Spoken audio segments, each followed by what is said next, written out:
Hi everybody, I'm Soledad O'Brien. I'm a journalist and I'm a producer for Matter of Fact with Soledad O'Brien and a proud advisory council member for Advancing Black Pathways. So thank you for tuning in to the JPMorgan Chase Career Series. So today, I'm here with Franz. He's a regional director for wealth in Chase Wealth Management, and Cassandra Cyrius. She's a financial advisor for Chase Wealth Management, and we're going to talk about how to establish a career as a financial advisor. They're also going to provide some insights on open positions that you could explore today. So let's get right to it. Thank you guys. It's so nice to talk to you. Oh, thank you. So this is going to seem like a really basic first question. What does a financial advisor do?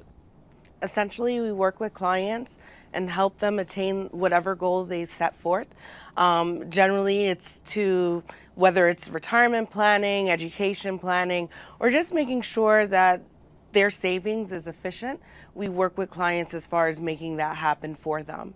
So it really takes you talking to people and understanding different thoughts and needs, and just really making sure that you're not showing cookie cutter approaches. You're just really just giving a broad scale of what they can do with their money. Do you need to be strong in economics and in math to be able to be a good financial advisor? What is the thing that makes a financial advisor good at their job? You got to want to really help people, right? Be genuine. You also want to really, I think, be a teacher. You've got to be understanding in terms of, what folks are looking for, and certainly you've got to be patient. So, the interest in math, the interest in economics, I think that does certainly help, but there are definitely a lot more non-educational criteria, I guess you can say, that you would need or be able to use. I would love for both of you to walk me through your path to your careers. So my path to finance actually started with me knowing that not many people within my own demographic understood it. If I bring you back to 2008 when I graduated college, obviously we were at the height of the recession, and what I was seeing as far as the medical career was concerned is that I wasn't really sure of going into med school, but I did want to go work. No one was hiring except finance. And I started going through different firms, and from there, I pretty much started with my life insurance license and things of that sort. What I was finding is when I was interacting with people, a lot of information about finances and how to invest or what kind of life insurance coverage to have, just very basic information, was very hard to access, and they didn't understand really how to do it. So I came in more as a teacher than a producer. You started off as a financial advisor. You now are the regional director for wealth at Chase Wealth Management. Tell me a little bit about how you started your career. I wanted to be an accountant, probably like my father was. And in college, I started getting more of an interest and a passion in terms of just the classes that I was taking, and was intrigued by it. Then I had a college roommate that started in the industry, but he was a referral. I went in and was intrigued by what they were talking about, being an entrepreneur, kind of running your own business, which is certainly what being a financial advisor can help you with. So I started out right out of college, got licensed, so passed the different qualifications, which aren't necessary to get in, but you certainly do need to pass them to continue. Built up a successful practice dealing with individual clients, and then started having a passion more for coaching and helping. So that started me in the transition of becoming a producing branch manager. And fast forward 20 years later, I've been fortunate enough to not only run large branches, large areas, districts, and then now, the regional director for the boroughs at JPMorgan Chase. What's your day like? So I love my day. What I usually do is I go into the office and I work with my team, who will be the bankers within the branch.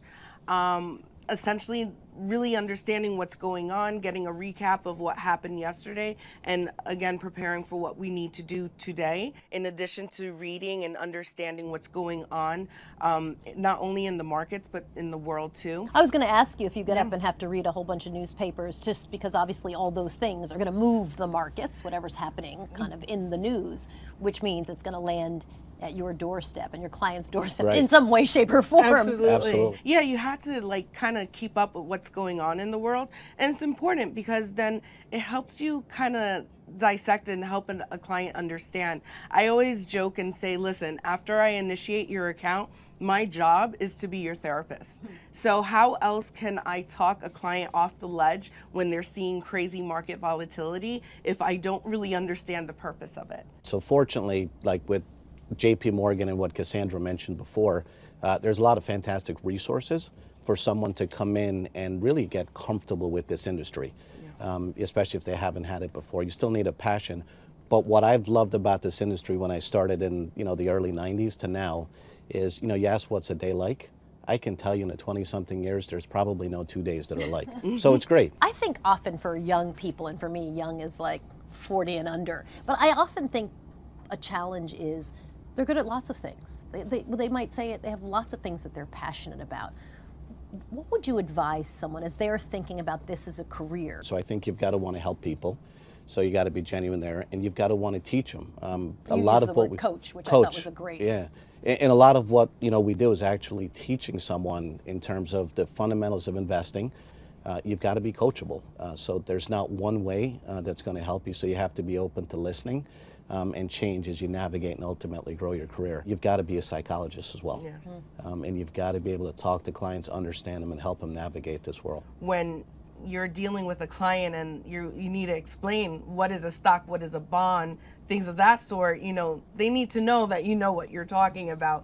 And although you can just do a quick Google search, but you are licensed and you did actually study to make sure you know what you're talking about when you're speaking to clients. Why are there so few Black financial advisors? The number I have, 551,000 personal financial advisors. This is from 2019.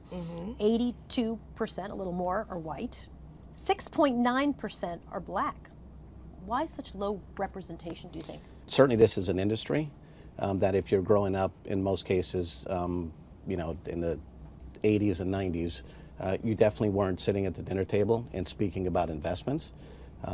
Your parent or maybe someone you were looking up to probably he or she wasn't a financial advisor. So I can tell you that fortunately, the stats since 2019 have actually changed and are getting better. I think there's also definitely an intentionality that's happened which has created this. And I think as a couple examples that I can give you can look at JPMorgan Chase and their path forward and their $30 billion commitment in March. They just also announced in addition to it that they have a commitment between Black and Latinx advisors, between historically Black colleges and also internal promotions, that there's a goal of 300 advisors by 2025. So I think you'll start to see that shift. When you're dealing with finances, and as Franz was saying, I'm first generation. My parents came from Haiti, and they know how to make the money, but we didn't discuss the investment side, right? That wasn't something I grew up understanding.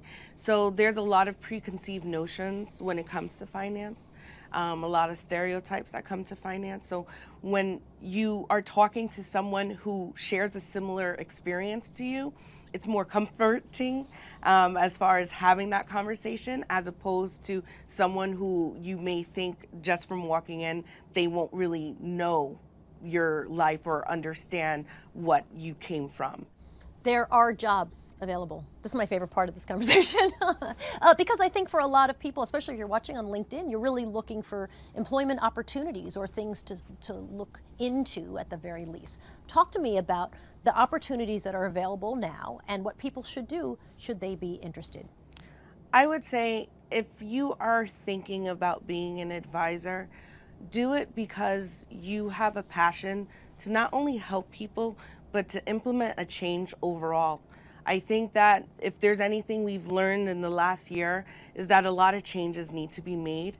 And if you want to be part of that change in the most positive way is by impacting families and helping generations. Because if you can help a family create a legacy plan, you then help their generations going forward. And that in itself helps me sleep so well at night. So I would say make sure that's what you lead with, the passion.